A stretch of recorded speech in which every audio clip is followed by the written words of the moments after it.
Welcome everyone to the new series IELTS Ask and Answer, your best destination for anything IELTS related.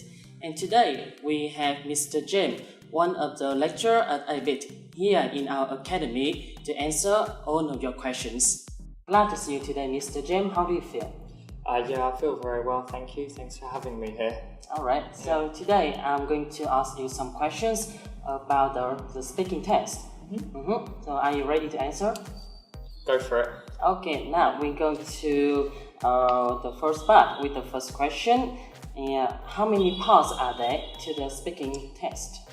In the speaking test, there are 3 parts. The first part is a interview style question. The second part is a talk, and the last part is a discussion between you and the examiner. Alright, so now the second question. How long does a speaking test take?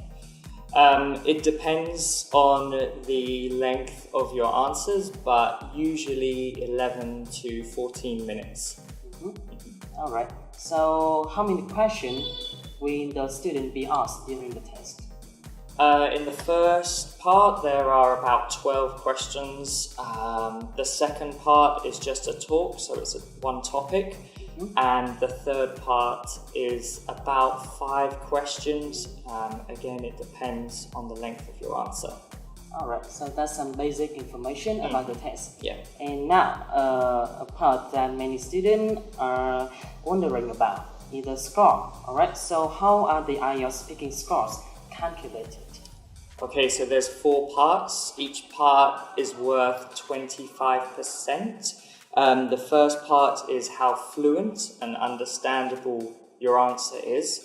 The second part is the range and accuracy of your vocabulary. The third part is the range and accuracy of grammar. And the last part is your pronunciation. And as I say, each part is worth 25%. Alright. Yeah, so that's about how they rate the score. But some students, they wonder if they're going to get a lower score if they repeat or ask the question. I think that it is important to ask for the question to be repeated again if you don't understand. But after the first time, I think you don't need to ask them to repeat, just move on to the next question. It shouldn't affect the score the first time. Alright, thank you. And now let's talk about another issue. It's about the accent.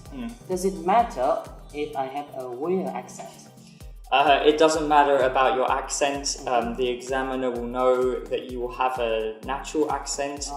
However, make sure your accent does not affect the clarity, the fluency of your speech. So just give a clear answer. Clear answer, yeah. It's okay. Accent is okay. Make sure it's clear. Alright, now next question. Can I make use of my body language during the test? The examiner is marking your speaking ability. So it's not important, but body language can help with your intonation, and it can help you feel more comfortable. Yeah. So you better use it. I think, it's good to use it. Yeah. Alright. Thank you. And now, should I correct my mistakes when I'm speaking in the test? This is a difficult one. I think that you shouldn't correct your mistakes too often because it can affect your fluency, and it means you're very stop-start. But it's okay if you want to self-correct yourself. Yeah, I think you can self-correct sometimes. But not too much. Not too much. Alright. Okay, next question. What should I wear for my speaking test? There's no particular clothes you have to wear. Just go in something that makes you feel comfortable and feel relaxed. Yeah, that's all. Yeah. Alright. Okay, so that's all of the information, the basic information related to the speaking test. Yeah. And now I have 2 more questions that are going to affect how the student going to use the IELTS score.